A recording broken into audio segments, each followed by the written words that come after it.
आप देख रहे हैं पॉलिटी और ये पॉलिटी में एमसीक्यू क्लास नंबर 4 है। जो प्रीवियस ईयर क्वेश्चन है वो सारे इंपॉर्टेंट इसमें हैं, तो आइए शुरू करते हैं।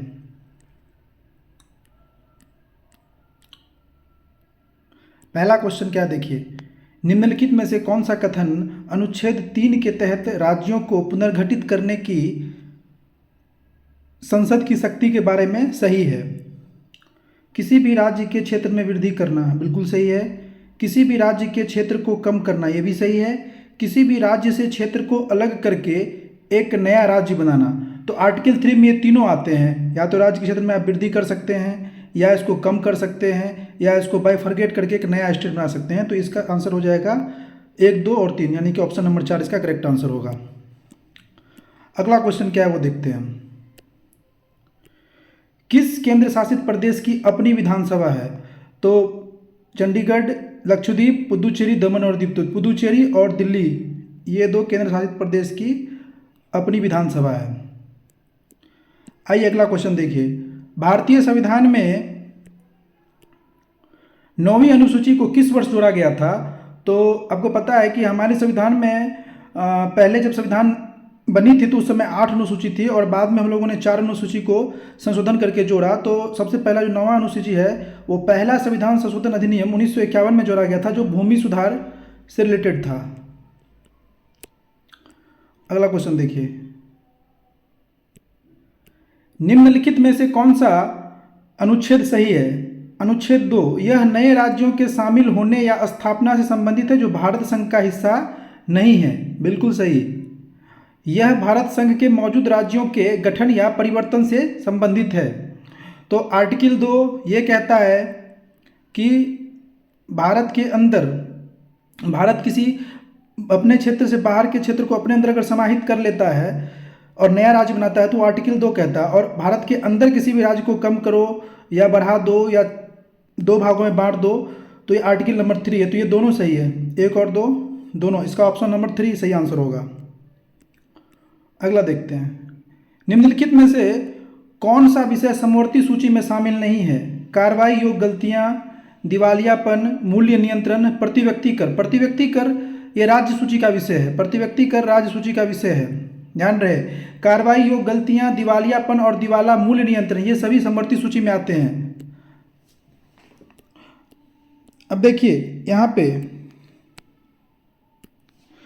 प्रतिव्यक्ति कर राज्य सूची में आते हैं, बिल्कुल सही है। अब समवर्ती सूची में कौन कौन से आते हैं? तो आपराधिक कानून, विवाह और तलाक, कार्रवाई योग्य गलतियां, दिवालियापन और दिवाला, न्यास और ट्रस्टी, साक्ष्य और शपथ, सिविल प्रक्रिया, अदालत की अवमानना, निर्मलता और मानसिक कमी, पशुओं के प्रति क्रूरता की रोकथाम, आर्थिक और सामाजिक योजना, ये सारे के सारे समवर्ती सूची के अंतर्गत आते हैं। अगला क्वेश्चन क्या है, भारतीय संविधान के भाग 1 में कौन कौन से अनुच्छेद हैं? तो भाग 1 में आर्टिकल नंबर 1 से लेकर 4 तक है। इसका सही आंसर 2 हो जाएगा, ऑप्शन नंबर 2। अगला क्वेश्चन क्या है, संविधान की 12वीं अनुसूची में निम्नलिखित में से किससे संबंधित है?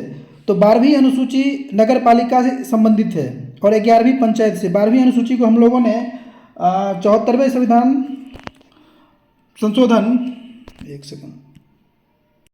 74वें संविधान संशोधन 1992 के द्वारा जोड़े थे 12वीं अनुसूची को, और 11वीं अनुसूची को हम लोगों ने 73वें संविधान संशोधन अधिनियम 1992 जो पंचायतों से संबंधित है। तो इसका सही आंसर क्या हो जाएगा? Option number 3। किस अनुसूची में पंचायतों की शक्तियां, अधिकारों, जिम्मेदारियों को निर्दिष्ट करने वाले प्रावधान शामिल हैं? तो ये हो जाएगा 11वां अनुसूची। 11वीं अनुसूची में पंचायत राज से रिलेटेड है। 11वीं अनुसूची को हम लोगों ने 73वें संविधान संशोधन अधिनियम 1992 में ऐड किया था। अगला क्वेश्चन है, निम्नलिखित में से कौन राज्य सूची के अंतर्गत आता है? दंड विधि, शिक्षा, रक्षा। तो इसमें जो कृषि है ये हमारा राज्य सूची के अंतर्गत आता है। इसका ऑप्शन नंबर 1 सही हो जाएगा, कृषि। अगला क्वेश्चन देखते हैं, इससे पहले देख लेते हैं कि राज्य सूची में कौन कौन से आते हैं। तो वर्तमान में 61 विषय हैं जो राज्य सूची में आते हैं। और ये शुरू में 66 थे। तो जैसे कि सार्वजनिक व्यवस्था हो, पुलिस, स्वास्थ्य और स्वच्छता, कृषि, स्थानीय सरकार, जुआ आदि, ये सब राज्य सूची में आते हैं। और आपराधिक कानून, शिक्षा, समवर्ती सूची में आते हैं। और रक्षा मुख्यतः संघ सूची का विषय है। तो अभी के डेट में संघ सूची में कितने विषय हैं? तो अभी के डेट में संघ सूची में टोटल 100 विषय हैं, लेकिन जब संविधान बना था उस समय 97 विषय था।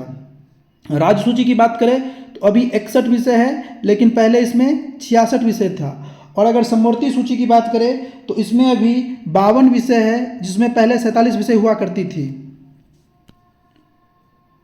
अगला क्वेश्चन देखते हैं। भारतीय संविधान की 8वीं अनुसूची में प्रारंभ में कितनी भाषाओं को शामिल किया गया? तो 14 भाषा। ऑप्शन नंबर 1 सही होगा। अभी कितनी भाषा है? 22 भाषा है। अगला क्वेश्चन, भारत के संविधान के निम्नलिखित अनुसूचियों में से कौन सी 3 सूचियां संघ, राज्य और समवर्ती का प्रतिनिधित्व करता है? तो ये हमारा हो जाएगा 7वीं अनुसूची में संघ, राज्य और समवर्ती सूची है। संघ सूची में कितने विषय हैं वर्तमान में? 100 विषय। राज्य सूची में कितने विषय हैं? 61 विषय। और अगर समवर्ती सूची की बात करें तो इसमें टोटल 52 विषय है। जनसंख्या नियंत्रण और परिवार नियोजन भारतीय संविधान की कौन सी सूची सूचीबद्ध है? तो ये समवर्ती सूची में आता है। संविधान की 8वीं अनुसूची में कौन सी भाषा शामिल नहीं है? तो हिंदी शामिल है, संस्कृत शामिल है, उर्दू भी शामिल है, अंग्रेजी शामिल नहीं है। तो ऑप्शन नंबर 1 इसका सही आंसर होगा। अब देखते हैं कि संविधान में शुरू में 8वीं अनुसूची में 14 भाषा थी, बाद में हम लोगों ने और 8 भाषा को ऐड किया। तो कब कब ऐड किया? तो सिंधी को 21वें संविधान संशोधन 1967 में जोड़ा गया। कोंकणी, मणिपुरी और नेपाली को 71वें संशोधन में जोड़ा गया। बोडो, डोंगरी, मैथिली और संथाली को 92वें संशोधन अधिनियम में जोड़ा गया। संविधान के भाग कितने भाग? 18 भाग 17 में राजभाषा पर अनुच्छेद शामिल है। अगला क्वेश्चन, 1956 में राज्यों के पुनर्गठन किया तो उसमें 14 राज्य और 6 केंद्र शासित प्रदेश थे। क्लियर। अगला क्वेश्चन क्या है? निम्नलिखित में से कौन वर्ष 1953 में गठित राज्य पुनर्गठन का समिति सदस्य नहीं था? फजल अली। बिल्कुल, फजल अली तो थे ही। पट्टाभी सीतारामैया नहीं थे, हृदयनाथ कुंजरू भी थे और के.एम. पनिकर भी थे। तो इसका सही आंसर हो जाएगा पट्टाभी सीतारामैया। ऑप्शन नंबर 2 इसका सही आंसर होगा। अगला, संविधान की 10वीं अनुसूची का उद्देश्य क्या है? इसमें विधायकों के बीच दल बदल रोकने का प्रावधान है। बिल्कुल यही इसका सही आंसर होगा। इसको हम लोग 52वें संविधान संशोधन अधिनियम 1985 में जोड़े थे संविधान में 10वें अनुसूची को। अगला क्वेश्चन क्या है? डैश को 1953 में राज्य पुनर्गठन आयोग के अध्यक्ष रूप में नियुक्त किया गया था। तो कौन थे? फजल अली थे। फजल अली आयोग 1953 में आया था, जो राज्य पुनर्गठन आयोग से संबंधित थे और उनके अध्यक्ष थे जस्टिस फजल अली। अगला क्वेश्चन क्या है? भाषाई आधार पर राज्यों के पुनर्गठन डैश में किया गया। तो 1956 में किया गया था भाषाई आधार पर राज्यों का पुनर्गठन। राज्य पुनर्गठन अधिनियम कब प्रभाव में आया? तो 1 नवंबर 1956 को प्रभाव में आया था।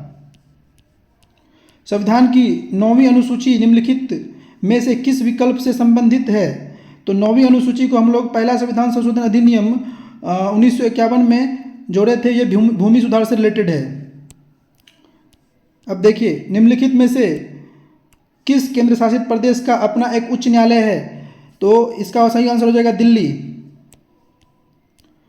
अगला क्वेश्चन क्या है वो देखते हैं। नए राज्य की स्थापना के लिए एक नया क्षेत्र प्राप्त करने का प्रावधान। तो देखो, ये भारत है, मान लो कि एक भारत है और इसमें हम एक सेकेंड, मान लो कि ये हमारा भारत है, इसमें एक हम नया क्षेत्र अगर बाहर से लाते हैं तो ये आर्टिकल नंबर 2 में इसका प्रावधान किया गया है। अगर बाहर से किसी भी क्षेत्र को अपने क्षेत्र में मिलाना है तो आर्टिकल नंबर 2, अगर अपने अंदर के क्षेत्र को तोड़ना है, बड़ा करना है, छोटा करना है तो आर्टिकल नंबर 3। अगला क्वेश्चन क्या है? भारत राज्यों का एक संघ है, संघ की कार्यकारी शक्ति किस में निहित है? तो राष्ट्रपति में निहित है। इसका सही उत्तर हो जाएगा ऑप्शन नंबर 1। तो ये था हमारा लास्ट क्वेश्चन। मिलते हैं अगले क्लास में, तब तक के लिए जय हिंद।